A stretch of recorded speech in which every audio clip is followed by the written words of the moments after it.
Nous avons le plaisir d'accueillir ce matin Régis Mallet, qui est professeur en sciences de l'éducation et de la formation à l'Université de Bordeaux, membre senior de l'Institut universitaire de France,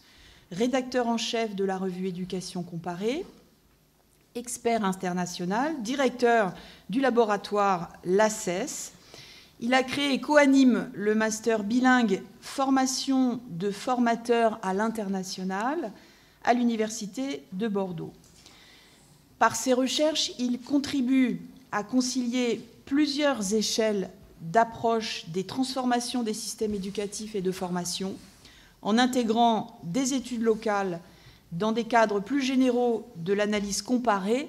des politiques d'éducation contemporaine. Il va donc nous proposer une conférence sur le thème « Entre discours et action, les politiques éducatives à l'épreuve de l'exigence démocratique ». Bonne conférence et merci Régis de votre présence. Merci beaucoup Isabelle pour ces mots et pour votre accueil. Je voudrais tout d'abord vous féliciter Isabelle et puis l'ensemble de l'équipe GRAP pour cette chaire qui débute, cette chaire UNESCO. C'est une très belle distinction, une belle reconnaissance pour votre équipe et pour votre institut. Et on sait aussi que ce sont des occasions idéales pour lancer des projets ambitieux, aussi bien en termes de recherche que de formation, de partenariat. Donc je connais le contenu de ce projet, de cette chaire, et il était particulièrement foisonnant et riche. Et je ne doute pas que les prochaines années vont être consacrées par vous à faire vivre tout cela au niveau local, national et international. Alors, pour ma part, en tant qu'à la fois chercheur, mais aussi en tant que formateur d'enseignants et de professionnels de l'éducation, et aussi en tant que comparatiste, j'ai approché finalement l'invitation que m'a faite Isabelle et l'équipe de parler un petit moment en ce commencement de chaire,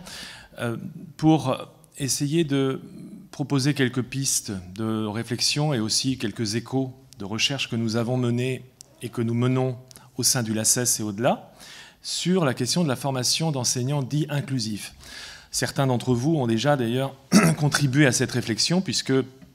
plusieurs volumes de la revue Éducation comparée ou de la revue Spirale, par exemple, il y a un an, ont été consacrés précisément à cette question de l'inclusion scolaire et la façon dont les enseignants sont ou ne sont pas formés pour inclure, pour prendre en charge la diversité qui compose leur classe.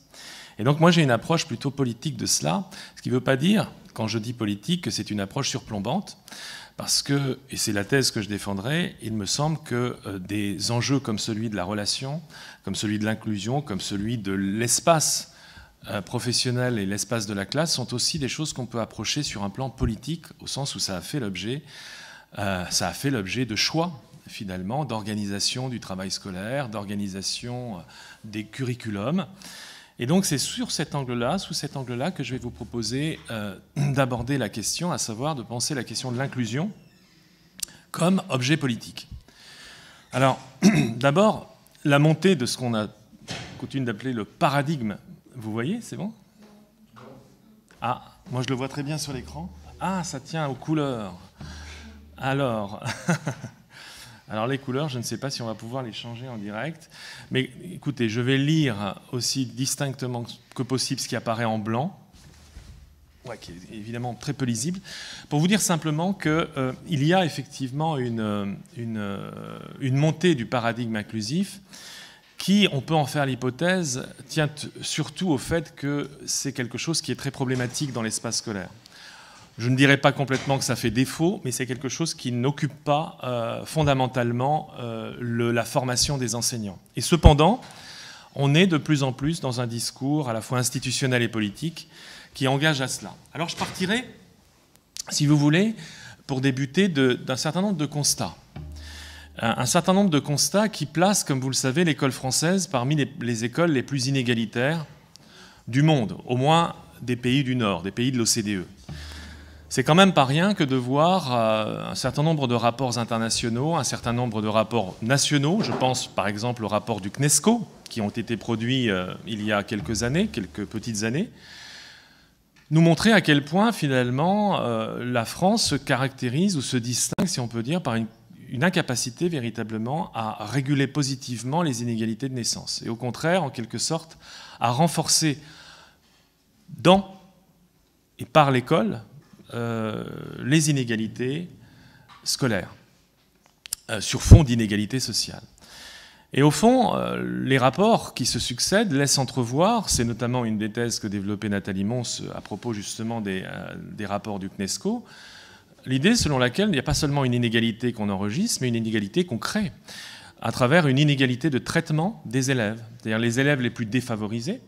je ne parle pas simplement du handicap, mais d'inégalités de diverses natures, de handicap de différentes natures, pourrait-on dire, sont très faiblement prises en charge par l'école au nom probablement d'un idéal égalitaire qui fait qu'on assiste plutôt à un effet de renforcement parce que les élèves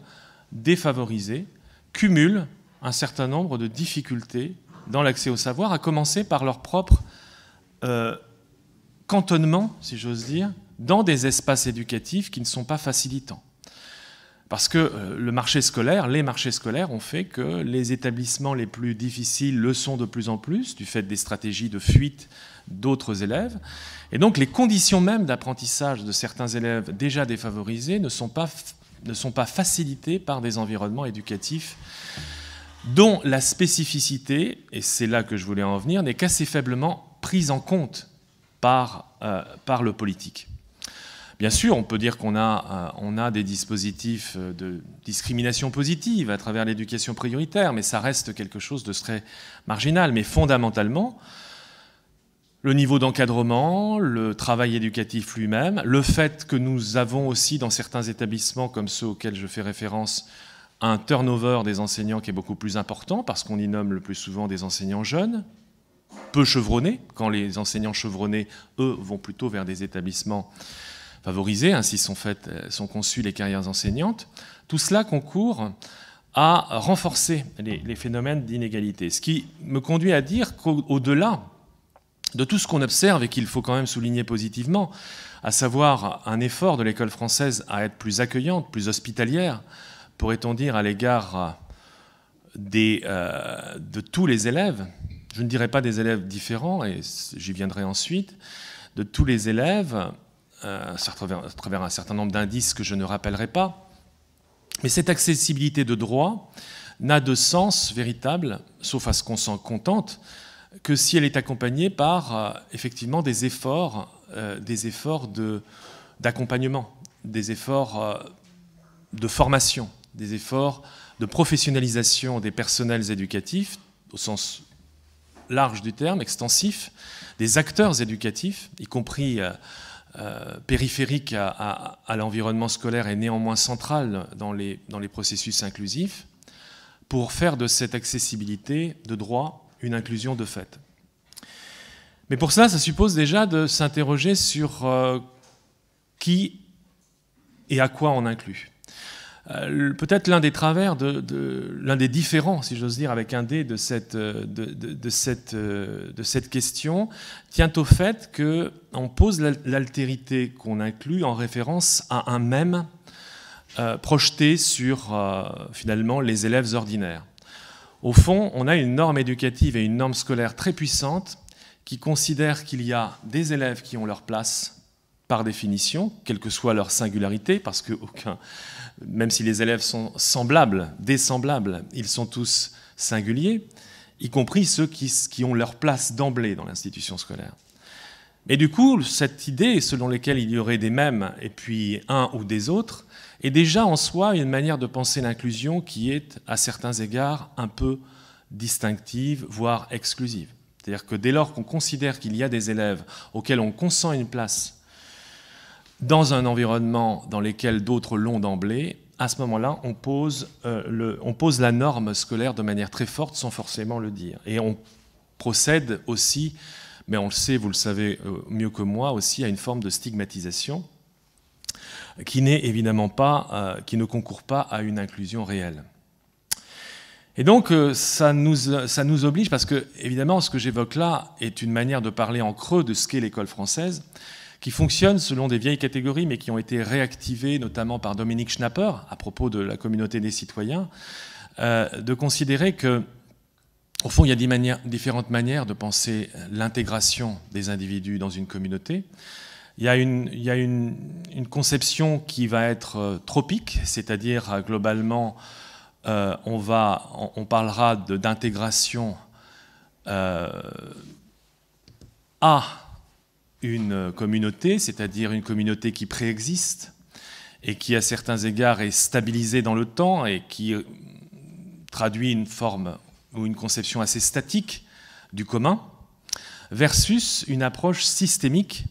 qui consiste à dire et à penser assez logiquement, finalement, que dès lors qu'on intègre une communauté, un collectif, un espace, on contribue à le faire évoluer. Et donc systémique en ce que ce commun est quelque chose qui se co-construit avec ce qui ne doit pas être des intrus, mais des membres d'une communauté à part entière.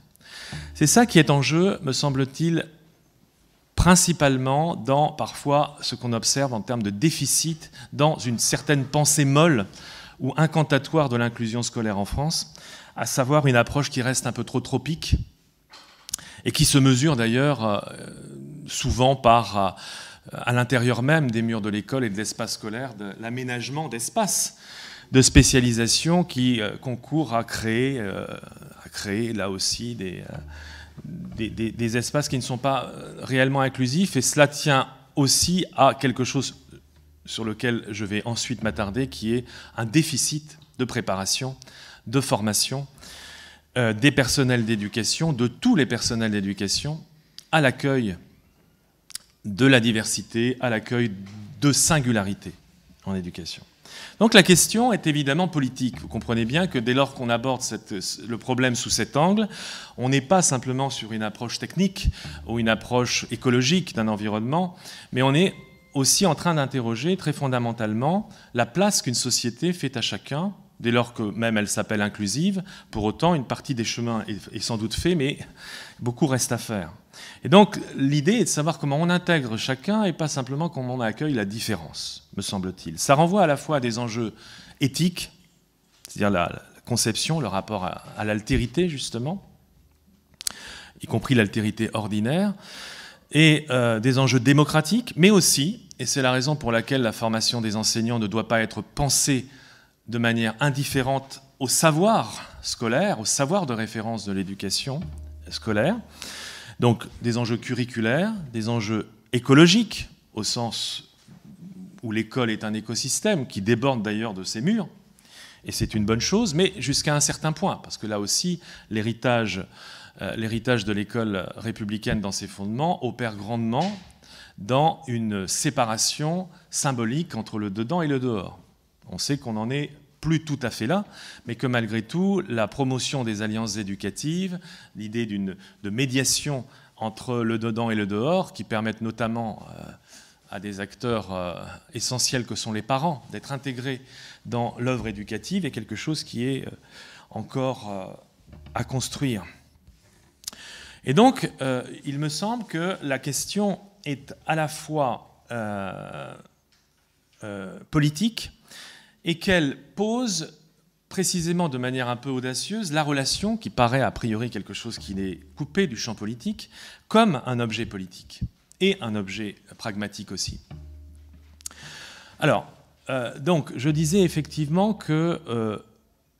en tout cas c'est une hypothèse d'ailleurs qui est partagée par beaucoup, que parler effectivement de formation d'enseignants inclusifs supposerait une formation de tous les enseignants à la diversité ordinaire, et à la diversité extraordinaire, s'il en est, mais en tout cas à la diversité des élèves,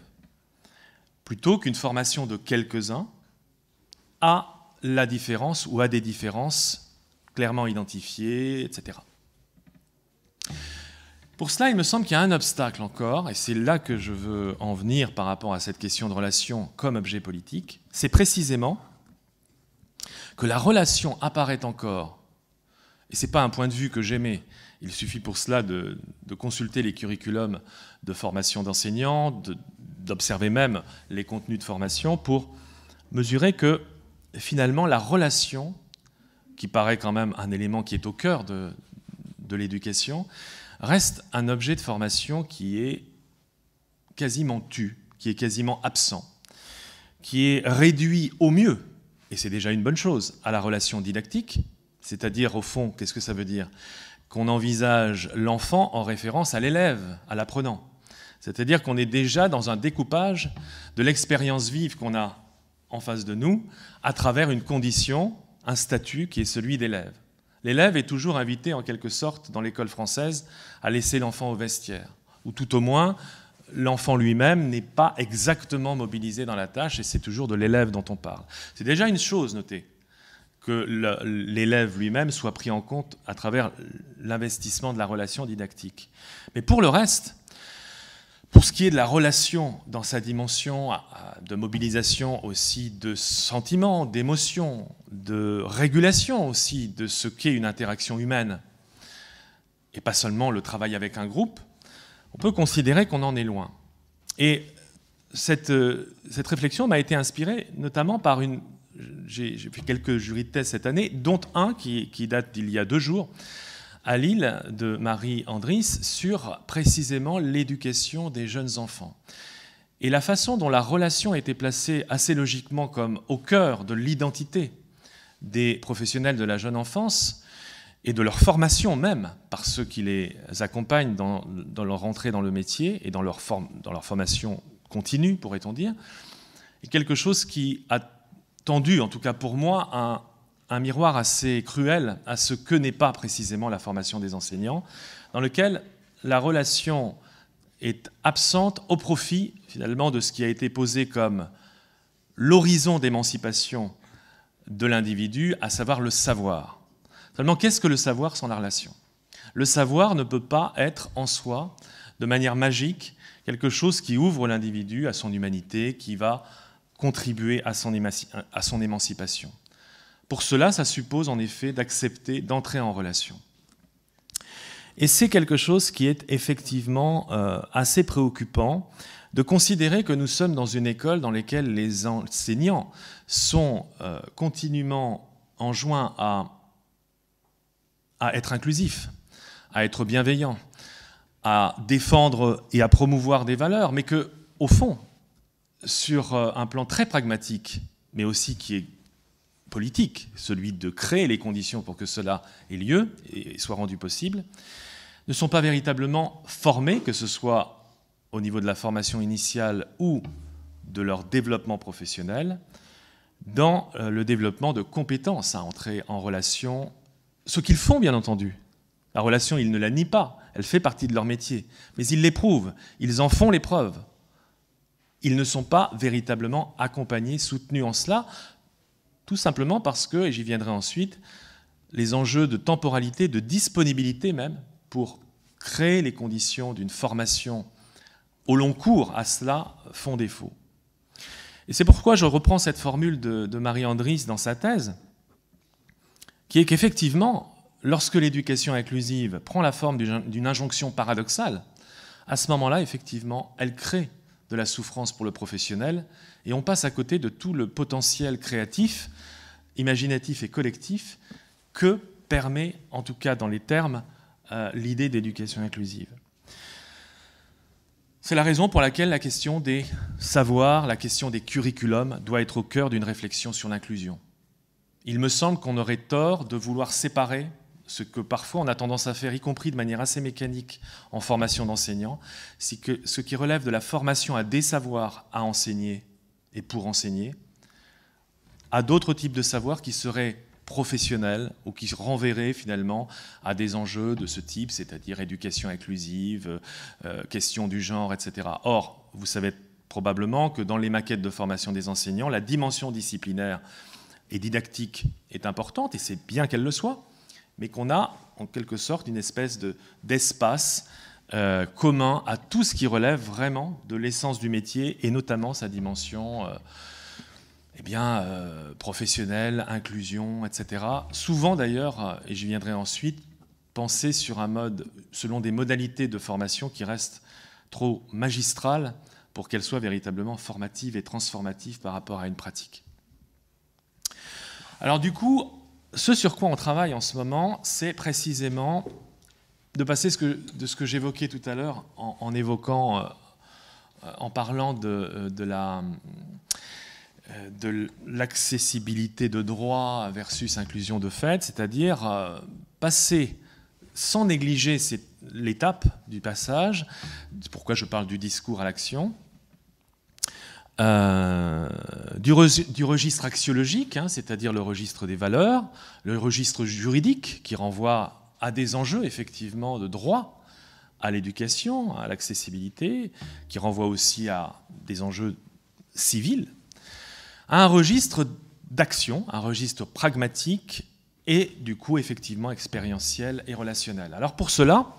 ça suppose, et d'autres l'ont fait, donc le but n'est pas surtout de vous assommer de références parce que ça, vous avez tout le temps et probablement vous en connaissez un certain nombre, donc c'est pas tellement l'enjeu. Mais on a affaire, et beaucoup de travaux l'ont montré, avec la notion d'inclusion, à un concept qui est très positif d'emblée. Parler d'inclusion, c'est quelque chose qui est très positif, mais qui a la particularité d'être hors sol, ce que j'appelle là en historique, c'est-à-dire que, contrairement à d'autres termes qui sont très marqués par un espace culturel, la notion d'inclusion est un concept qui circule globalement. Et d'ailleurs, ceux qui s'en font les premiers promoteurs, et je le dis au moment de l'ouverture de cette chaire UNESCO, ce sont précisément les organisations internationales. L'UNESCO, l'OCDE, l'Europe, etc., sont des promoteurs farouches de cette idée d'inclusion, mais sous une forme qui est quand même ahistorique, c'est-à-dire globalement envisagée dans sa dimension pragmatique, mais non référée à des contextes culturels, linguistiques, d'usage. Or, en tant que comparatiste, précisément, ce qui nous intéresse, ce sont les variations à la fois, on pourrait dire sémiotiques, les variations d'usage de cette notion qui s'impose dans différents espaces nationaux. Parce que, comme je vous le disais, à n'y prendre garde, on pourrait dire que tous les pays sont inclusifs, puisque la notion est omniprésente dans les discours. Cependant, elle l'est plus ou moins. Et elle l'est plus ou moins par rapport à des ressorts, effectivement, à la fois axiologiques, politiques, et on pourrait dire écologiques, c'est-à-dire de la façon dont on pense le travail scolaire. Alors, je passe sur les cadres d'analyse parce que vous l'avez pour mémoire, mais ça fait partie évidemment de travaux, notamment en éducation comparée, sur l'analyse des textes et des discours. On travaille en fait à la fois sur des textes écrits, c'est-à-dire dans différents pays, comment sont produits ces textes, quel est leur environnement lexical, leur environnement sémantique, lorsqu'on parle par exemple dans une politique publique d'inclusion, à quoi fait-on référence ? Lorsque des politiques s'emparent de cela à travers des circulaires, lorsque il y a ensuite des curricula, dans quel cadre, dans quel contexte d'usage ces mots sont-ils utilisés? C'est une première enquête, de mon point de vue, très éclairante que nous menons actuellement, justement, de sémiotisation de cette idée d'inclusion. Et puis ensuite, évidemment, en éducation comparée et en sociologie aussi de l'éducation, il y a des enjeux plus empiriques qui sont liés à la façon dont les acteurs, les enseignants, les formateurs, les familles s'emparent eux-mêmes et mettent en intrigue une notion comme celle-ci. Donc c'est un peu là-dessus que nous travaillons dans différents pays européens. Je n'irai pas plus loin, mais c'est ce qui inspire en fait notre démarche et cette présentation aujourd'hui. Et notamment en partant de quelque chose qui est assez connu, mais que je rappelle toutefois parce que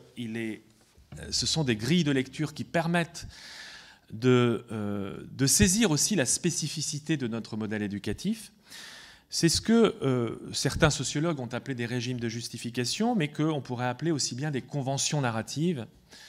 par rapport à des enjeux d'éducation. Et qui renvoient en fait à ce qu'on pourrait aussi appeler des sortes de contrats sociaux, c'est-à-dire quelque chose qui n'est pas stabilisé, qui n'est pas sédimenté dans des sociétés, mais qui bien qu'étant dynamique, caractérise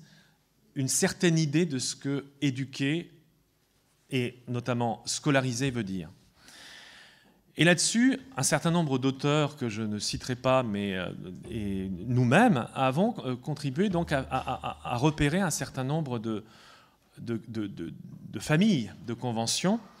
parmi lesquelles vous identifierez très vite la nôtre, qui est en fait la première. Alors je précise évidemment que ces conventions narratives ne sont pas hermétiques les unes aux autres.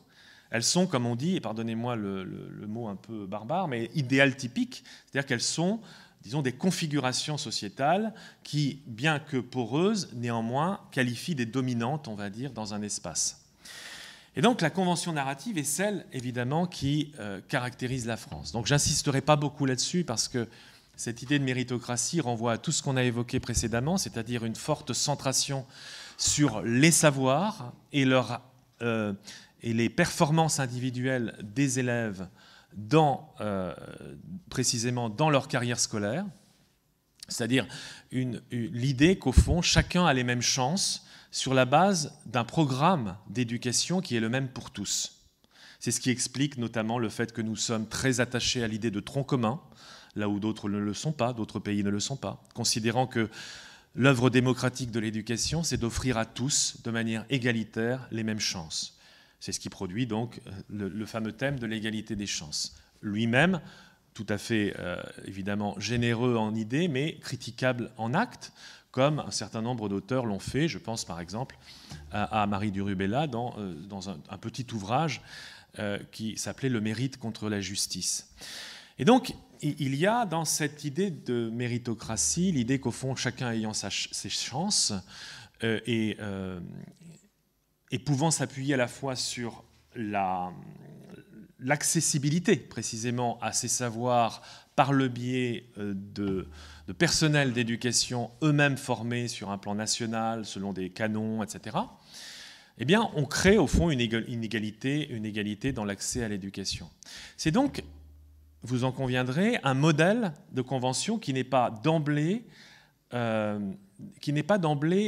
marqué par un souci de prise en charge de la diversité. Vous connaissez cette formule de Bourdieu qui caractérisait l'école française comme une école indifférente aux différences, précisément sur un principe égalitariste qui a du mal, bien évidemment, à concevoir que certains auraient plus que d'autres, selon des bases qui restent à critérier. La seule expérience véritable, au-delà de tout ce que font les enseignants au quotidien, et qui n'est pas mince, de régulation de ces différences, mais la seule véritable référence à laquelle on pense pour penser cette régulation compensatrice, ce fut, et c'est encore, l'éducation prioritaire, mais selon un modèle qui était en soi, d'une certaine manière, assez révolutionnaire, mais qui était fondé sur des critères qui étaient socio-économiques, mais qui n'étaient pas individuels, précisément, qui n'étaient pas fondés sur des attributs individuels pour éviter une prise en charge différentielle des individus accueillis par le système. Donc, dans cette logique-là, une approche différentielle de l'éducation, sur lequel repose a priori l'idée d'inclure, est quelque chose qui n'est pas fondamentalement familier à la convention méritocratique. Qu'en est-il d'un autre type de convention qu'on peut appeler, certains parlent de convention vocationnelle ou professionnelle, et qui réfère en fait très simplement, le modèle canonique, c'est le modèle germanique. C'est celui selon lequel finalement les élèves, en entrant à l'école, ne sont pas pris dans un tronc commun qui va les accompagner jusqu'à la fin du collège, c'est-à-dire jusqu'à 15 ans, mais qui mise sur une diversification très précoce des orientations scolaires, considérant que l'égalité ne repose pas sur, encore une fois, cette idée de tronc commun, mais sur une égale dignité conférée à des orientations scolaires qui deviennent professionnelles. Ce qui a évidemment des effets très importants sur l'image même et la désirabilité des métiers en question. Parce que l'un des problèmes, évidemment, du modèle français tient précisément au fait qu'à partir du moment où on fonde la réussite scolaire sur des enjeux de savoir, et principalement de savoirs académiques, tout ce qui relève du domaine professionnel ou technologique n'est pas forcément un horizon d'attente de la part des usagers identifié comme valorisant. Et c'est ce que ça produit. Ça produit effectivement un modèle qui a tendance à orienter les gens plutôt lorsqu'ils sont désorientés, en quelque sorte, ou lorsqu'ils n'arrivent pas à aller dans une voie un peu classique. Et ça dévalorise, de fait, les formations professionnelles, ce qui n'est pas le cas dans un modèle dual, dans lequel le lien entre éducation, formation et emploi ou monde du travail est continu, et ce très tôt. C'est-à-dire qu'il n'y a pas cette idée que nous connaissons, nous, dans l'école française, qu'au fond, il y a le travail après l'école. Hein, ce modèle consécutif qui est le nôtre est extrêmement puissant, et il se mesure également dans la formation des enseignants. Parce qu'il y a une continuité, on pourrait dire homologique, entre la façon dont on pense l'école et dont on pense les enseignants eux-mêmes. La plupart des enseignants qui sont en face des élèves n'ont pas quitté l'école de leur vie, d'une certaine manière. Ils ont un rapport à l'école qui est un rapport d'abord d'élèves, puis ensuite d'étudiants, qui se forment sur des compétences disciplinaires qu'il va enseigner. Et au fond, le goût de la discipline est premier dans leur choix. Le plus souvent, ça a été montré par beaucoup d'études. Le goût de la relation, sans doute aussi, mais le goût de la discipline et l'entrée académique est particulièrement forte. Ça n'est pas le cas partout, c'est ce que je veux souligner. Y compris dans des formations d'enseignants, on y viendra ensuite, par exemple en Allemagne ou dans d'autres pays environnants, l'Autriche, etc., dans lesquels on pense la formation des enseignants de manière continue et simultanée. Je parlais tout à l'heure, à l'instant, de modèles consécutifs. Beaucoup de pays européens fonctionnent désormais sur un modèle simultané de formation, c'est-à-dire qu'on apprend à la fois les savoirs dans les disciplines qu'on va enseigner, là où nous sommes, nous, vous le savez, dans le second degré, dans un régime plutôt monodisciplinaire, mais dans le même temps, on va se frotter à ce qu'est le monde de l'enseignement, à la diversité des contextes éducatifs et scolaires, tout au long de ces études. Ça, c'est quelque chose que nous ne faisons pas encore, en tout cas pas suffisamment, même s'il y a des efforts dans ce sens. Il y a ensuite le modèle compréhensif qui renvoie à ce que vous connaissez au moins par les médias et peut-être par des ouvrages ou articles, mais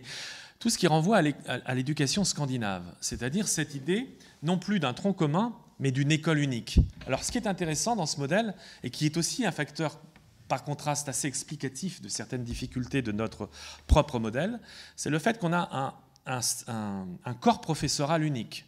C'est-à-dire qu'on a des gens qui sont polyvalents et qui interviennent dans la scolarité des élèves tout au long de ce qu'on appelle l'école unique, donc qui couvre, on va dire, l'ensemble de la scolarité obligatoire, de 6 ans à 16 ans, dans les mêmes établissements, avec des enseignants référents, ce qui participe évidemment d'un continuum de formation pour les élèves, là où nous savons que les ruptures à la fois de structure, les ruptures structurelles et aussi curriculaires, le passage de la figure du maître à la figure quasi universitaire de l'enseignant du secondaire, est un facteur de décrochage scolaire massif pour les élèves français. Donc ce modèle compréhensif, il fonctionne aussi sur un élément clé, c'est qu'il repose sur à la fois cette idée de continuum et aussi sur l'idée de curriculum. Au sens, le curriculum, contrairement au programme qui gouverne plutôt notre idée de l'éducation scolaire en France, c'est-à-dire à chaque année son programme, l'idée de curriculum, il est biface. Il renvoie à la fois au trajet projeté, mais aussi le trajet que nous faisons en tant qu'apprenants, en tant qu'élèves ou en tant que formés. Curriculum vitae. Donc, du coup, ça veut dire qu'on est moins soumis, par exemple, à l'idée d'évaluation. Les évaluations sommatives dans ces pays d'Europe du Nord sont différées le plus longtemps possible, précisément pour éviter que le verdict scolaire auquel nous sommes très attachés en France, et auquel les parents eux-mêmes le sont, parce que c'est pour eux une boussole en quelque sorte, eh bien, et on voit très bien comment d'ailleurs le passage d'une logique de savoir dont on vérifie à des compétences qu'on construit, le caractère beaucoup plus processuel de l'entreprise éducative en France, trouve des résistances pas seulement au sein de l'école, mais au sein de ses usagers, des familles, etc. Eh bien, dans le modèle justement à la fois curriculaire compréhensif, on est, outre sur le fait qu'on est on y viendra après, sur une formation des enseignants très longue, il y a beaucoup d'articles qui paraissent très régulièrement sur cette question, mais aussi très ancré par rapport à des réalités socio-éducatives locales. Petite parenthèse sur ce plan, nous sommes très attachés en France, dans le domaine éducatif scolaire, à l'idée que les enseignants incarnent en quelque sorte un idéal républicain et donc sont des agents du service public d'éducation nationale. Ce qui réfère non pas à un ancrage local, mais bien à un ancrage national. C'est tout à fait le contraire dans beaucoup de pays. Ça ne veut pas dire qu'on se moque de l'idée d'un engagement pour une société, etc. Mais simplement la régulation même du personnel, des carrières, etc. est locale. Par exemple, je prends l'exemple de la Finlande, le recrutement, la formation, le développement des carrières, la navigation professionnelle des enseignants est quelque chose qui est pensé au niveau communal. Voilà, ce sont les communes qui organisent la question de la formation des enseignants, des écoles. Là où la déconcentration du système éducatif a conduit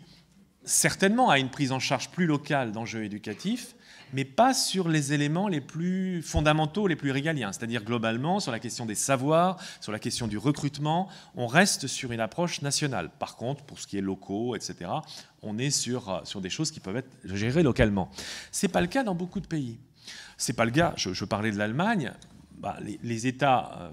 disons, de tradition fédérale ont un rapport aussi à l'action éducative qui va être beaucoup plus marqué par des territoires locaux. Alors on voit qu'il y a cette inspiration qui joue aussi progressivement vers une régionalisation de la formation, mais ça concerne encore très très faiblement l'éducation scolaire. Ça commence à commencer à concerner la formation des adultes, mais pour ce qui est de l'éducation scolaire, on reste très marqué par un modèle national. Et enfin, il faut que j'aille un peu plus vite, pardon. Et enfin, un modèle marchand. Alors, ce modèle marchand, je le pose comme modèle de convention narrative, là où parfois on a tendance à penser que c'est une espèce de dérive qui serait infondée en valeurs. Or, la philosophie morale et une certaine sociologie, justement, des valeurs, a bien montré que le régime marchand relève lui-même d'un régime de justification morale, qui est évidemment très marqué dans certains pays, anglo-saxons en particulier, mais qui considère au fond que la compétition et la concurrence constituent une manière de penser le bien commun. C'est quelque chose d'important à souligner parce que nous avons une vision du marché qui est par définition le dévoiement d'un régime qui lui serait moral versus un régime marchand. Voilà. Donc il y a une certaine philosophie morale et même de la justice qui repose sur cette conviction-là. Et donc ça veut dire quoi concrètement dans ces pays-là ? Ça veut dire que l'éducation est probablement une affaire d'impulsion publique, mais surtout après une affaire de régulation par un marché éducatif et scolaire. De sorte qu'au fond, là où un régime méritocratique va valoriser les diplômes et veiller à ce qu'ils restent nationaux pour précisément ne pas conférer, en tout cas c'est un projet qui trouve ses limites dans la période que nous vivons, mais de ne pas conférer au lieu de délivrance des diplômes une valeur ajoutée, c'est ça le but des diplômes nationaux, c'est précisément de faire en sorte que chacun a un baccalauréat, qu'il vive à Alençon ou à Lille ou à Paris, globalement il aura la même valeur. Ce n'est pas le cas dans un régime marchand, où finalement chaque institution va opérer un travail très récurrent d'imposition de sa valeur ajoutée par rapport aux autres. C'est quelque chose qui est admis. Et du coup, ces marchés scolaires sont une forme de régulation admise par des États libéraux sur ce que l'éducation doit être. La particularité du moment que nous vivons, c'est que ce libéralisme éducatif connaît un certain rayonnement au-delà des pays qui en ont été les promoteurs historiques. C'est-à-dire qu'aujourd'hui en France, on ne peut plus dire, sauf à se voiler la face ou à être dans le déni, que l'éducation scolaire est d'abord et avant tout une éducation nationale qui ne souffre aucune espèce de compétition entre les institutions éducatives. En réalité, nous sommes dans une alliance contre nature, mais réelle, entre une perspective méritocratique extrêmement puissante en discours et un régime marchand extrêmement puissant dans les faits, avec effectivement des écoles, et je ne parle pas simplement du privé, je parle simplement des établissements qui jouent une carte de distinction et qui font que nous sommes, malgré les rhétoriques et les questions qui sont au cœur du contrat républicain, dans quelque chose qui renvoie aussi à un régime marchand. Et cette porosité est très forte, et ce que je veux souligner, c'est qu'elle est puissante et puissamment, en quelque sorte, développée, y compris sur un plan international, par le biais d'un certain nombre d'organisations internationales. Bon, donc c'est important de mesurer justement ce moment que nous vivons d'hybridation, ce que j'appelle l'hybridation des systèmes éducatifs, qui sont travaillés par des conventions narratives qui sont, disons, théoriquement incompatibles, mais dans les faits qui coexistent et qui créent du coup des marchés scolaires plus encore opérants dès lors qu'on est dans le déni de leur existence. Ce qui est d'une certaine manière le cas de la France. Alors, du coup, à partir de là, j'interroge effectivement avec vous ce que ça donne tout ça en formation des enseignants. Notre hypothèse est que nous sommes dans dans l'organisation de la formation des enseignants, dans quelque chose qui résonne, pas exactement, pas mécaniquement, mais très fortement à ce que je viens d'évoquer sur les conventions narratives propres aux différents pays. En effet, je ne vais pas insister dessus parce que je l'ai déjà soulevé comme question, la conception très consécutive de l'éducation et de la formation des enseignants en France, j'apprends et ensuite je fais, et je me débrouille, est quelque chose qui est complètement à l'image du modèle scolaire consécutif lui-même, qui a beaucoup de mal à intégrer, au-delà des secteurs professionnels et technologiques, l'idée que l'éducation, c'est aussi faire, c'est aussi éprouver, c'est aussi s'éprouver sur des terrains professionnels, et pas seulement dans des classes. C'est aussi quelque chose qui renvoie... Alors, ça, évidemment, cette dimension à la fois processuelle est marquée par un rapport très fort au terrain d'apprentissage professionnel qu'est l'école. C'est quelque chose qui est très puissant dans des pays précisément comme l'Allemagne, comme les pays nordiques de l'Europe, où la formation des enseignants initiale va être très longue, et du coup qui va former véritablement non pas simplement des experts d'une discipline, mais des praticiens. L'autre aspect qu'il faut interroger, c'est la dimension de continuum, qui là aussi fait considérablement défaut en France, entre la formation initiale des enseignants et leur formation continue. On sait que nous, même s'il y a une prise de conscience de cela qui existe aujourd'hui, le rapport entre les deux a été assez faible en France, avec des enseignants qu'on certifie d'abord et qui ensuite, sur un mode finalement très faiblement contraignant, vont ensuite se former. Mais se former sur un modèle lui-même très descendant, très vertical, avec un plan de formation, etc. Là où d'autres pays vont marquer très fortement ce lien de continuité entre une formation initiale qui ouvre un parcours de formation tout au long de la vie, et des étapes qu'on appellera des étapes d'induction ou des étapes de développement professionnel au cours de la phase de transition dans l'emploi qui peut aller de 1 an à 5 ans dans des pays, effectivement, européens, je pense, et là aussi à la Scandinavie, à l'Allemagne où c'est 18 mois, mais je pense aussi aux pays asiatiques où, par exemple, confère le rapport que nous avons produit l'année dernière pour le CNESCO sur la formation continue des enseignants, on voit un certain nombre de pratiques qui se développent depuis des années dans ces pays peu connus finalement sur le plan de la formation des enseignants, dans lesquels à la fois la dimension in situ, c'est-à-dire vraiment dans les établissements, la dimension coopérative de l'apprentissage professionnel, parce que parler de capacité inclusive d'une école, c'est pas simplement le penser à travers un individu, mais par rapport à un collectif et la façon dont il vit. Or, nous savons que nous restons quand même chez nous dans une conception très cellulaire de la classe versus une approche de l'établissement formateur, etc. Eh bien, il y a beaucoup de pays dont on peut s'inspirer sans le faire de manière mécanique et stupide, mais considérer qu'il y a matière probablement à prendre d'exemples étrangers des inspirations par rapport à une logique précisément de recherche qui serait, alors qu'on peut appeler inquiry, mais c'est-à-dire l'idée de mettre les enseignants dès leur début de carrière dans des processus de co-formation à travers des situations problèmes qu'ils vont avoir pour tâche de résoudre, mais de résoudre non pas simplement le nez sur leur pratique, mais à la fois par la délibération et par l'étayage, recherche. Ça, ce sont des choses qui se développent en France, il faut être juste. Il y a quand même des choses qui se développent depuis quelques années en lien avec les rectorats qui vont dans le sens d'une prise en charge de ce lien qui a longtemps fait défaut entre l'espace de formation institutionnelle et l'espace d'épreuve professionnelle qu'est la classe.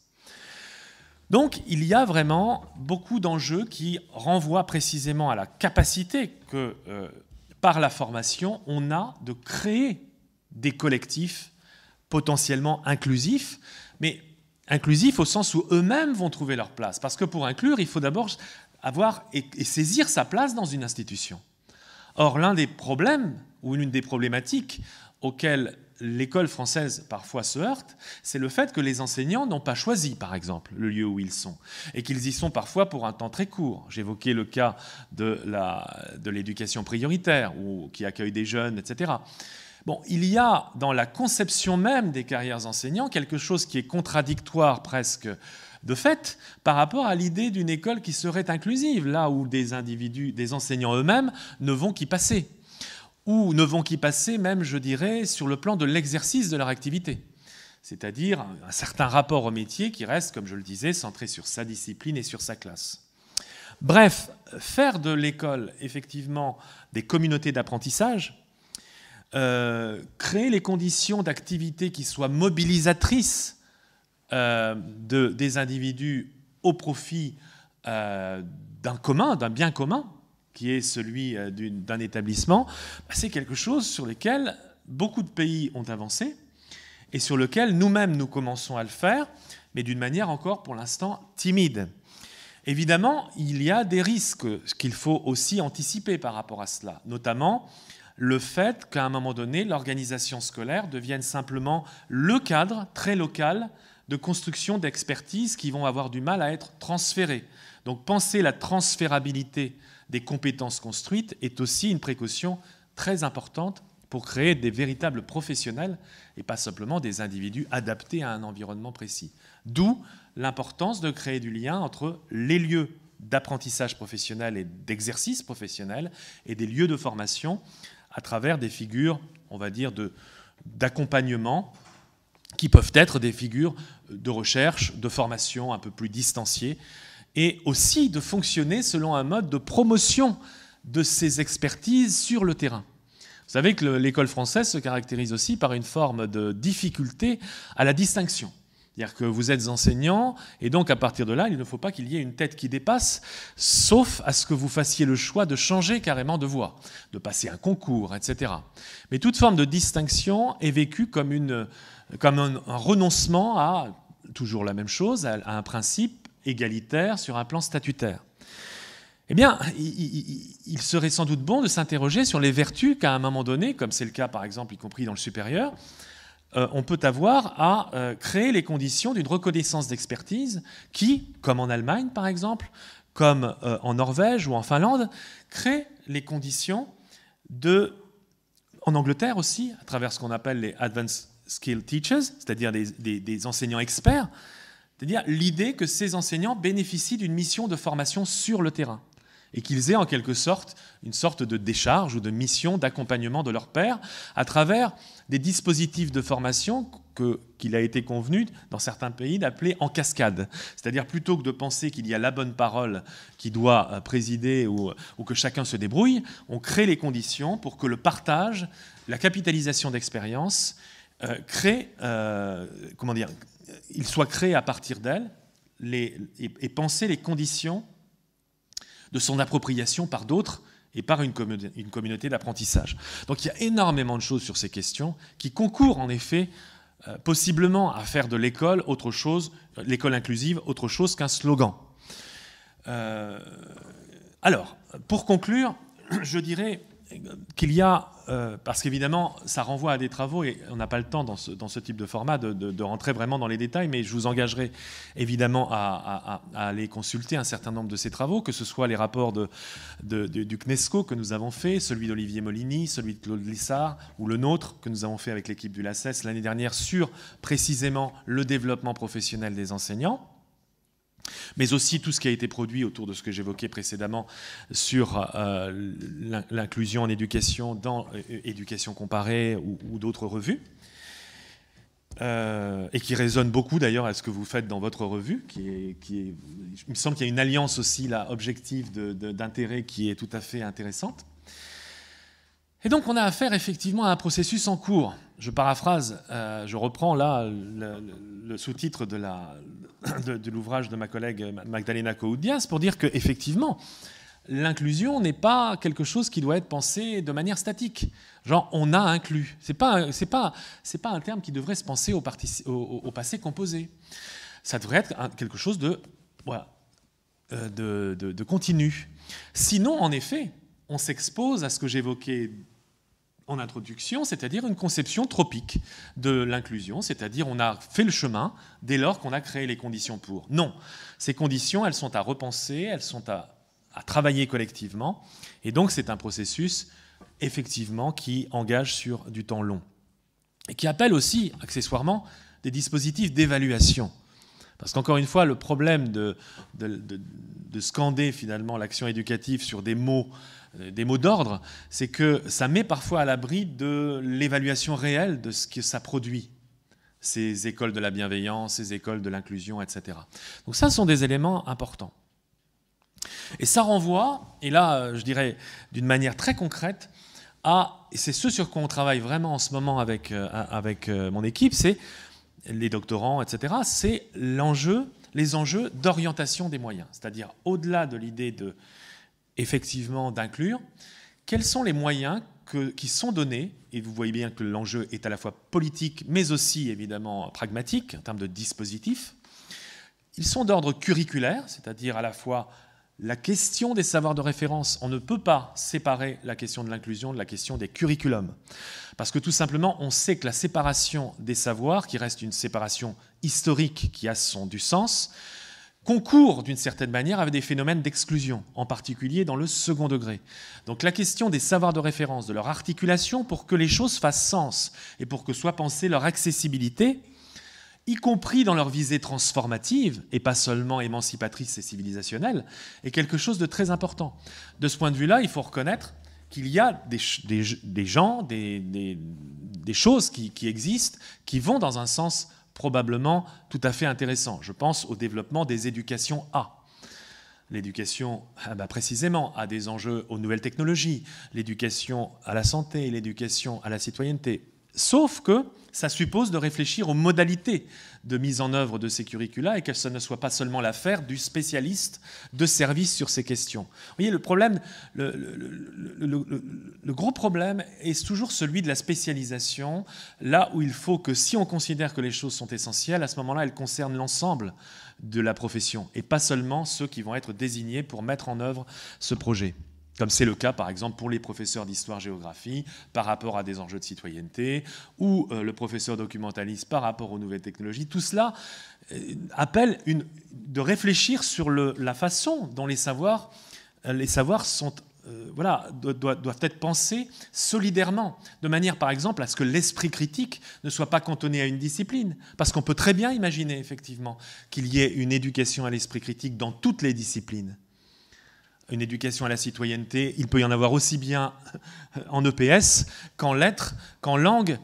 sauf que ça suppose effectivement d'y réfléchir sérieusement sur le plan d'une réforme curriculaire qui permette non seulement de faire travailler les gens ensemble, ce qui est la première étape, mais de concourir aussi à donner sens aux apprentissages.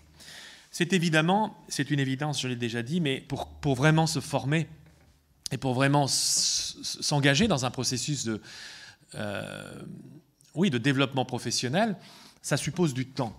Or, le temps manque. C'est quelque chose que, par exemple, nos rapports ont bien mis en évidence. Le temps, la disponibilité que suppose l'entrée dans un processus de formation est quelque chose qui fait grandement défaut dans la formation des enseignants en France, comme probablement elle fait d'ailleurs défaut, y compris dans la formation des élèves, puisque je rappelle que là aussi, il y a une forme de continuum entre un temps scolaire à la fois très contracté et en même temps beaucoup plus important que dans la plupart des pays européens. Un élève français va passer en moyenne un tiers de temps en plus sur les bancs de l'école et dans le face-à-face pédagogique, parce que si ce temps était un temps de travail, de travail au sens, par exemple, de travail individuel ou collectif, mais véritablement de cours, il va passer un tiers de temps en plus que son collègue allemand ou finlandais. C'est quand même interrogeant, en particulier, sans totémiser ce type de résultats, quand on met ça en perspective avec les résultats et les comparaisons internationales des élèves en fin de scolarité obligatoire, où on se rend compte précisément que les élèves français peinent.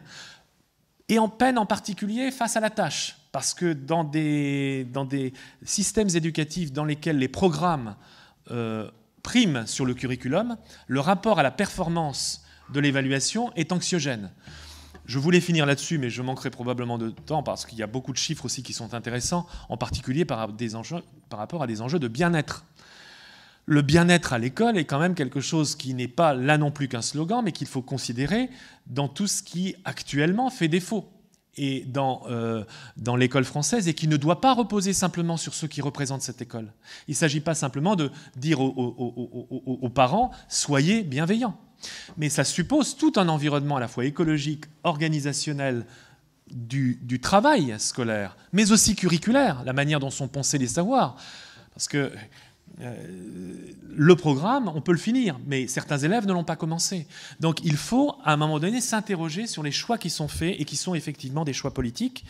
à la fois en termes de temps, de lieu, je viens de l'évoquer, de formation,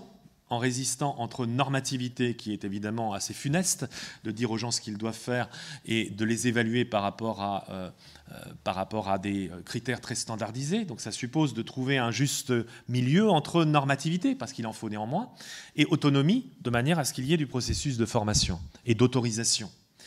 Et enfin, évidemment, la question de la division du travail. Tout cela constitue, à commencer par ce point nodal que j'évoquais au départ, la relation constitue, de mon point de vue, quelque chose qu'il faut envisager aussi de manière politique, mais à considérer que la politique, ça se joue aussi sur les lieux, et pas simplement tout en haut. Voilà ce que je voulais vous dire à ce stade de notre travail. Je ne vais pas aller plus loin, d'autant que nos données sont en cours de collecte sur le plan notamment de plusieurs pays européens à travers des entretiens avec différents acteurs, formateurs, enseignants. Mais il y a déjà plusieurs productions qui sont parues et dont vous avez probablement, ou pas, mais en tout cas je les signale, entendu parler, notamment cette revue Éducation comparée, dont quelques numéros sont disponibles d'ailleurs aujourd'hui, la revue Spirale, et puis quelques ouvrages, Sociétés inclusives et reconnaissance des diversités, et quelques autres, Politique éducative et justice sociale, que nous avons fait paraître il y a moins d'un an. Ce sont tous ces enjeux-là qui sont au cœur de nos réflexions et qui, je pense, ont à voir aussi avec, je l'espère, avec ce qui vous préoccupe. Je vous remercie de votre attention.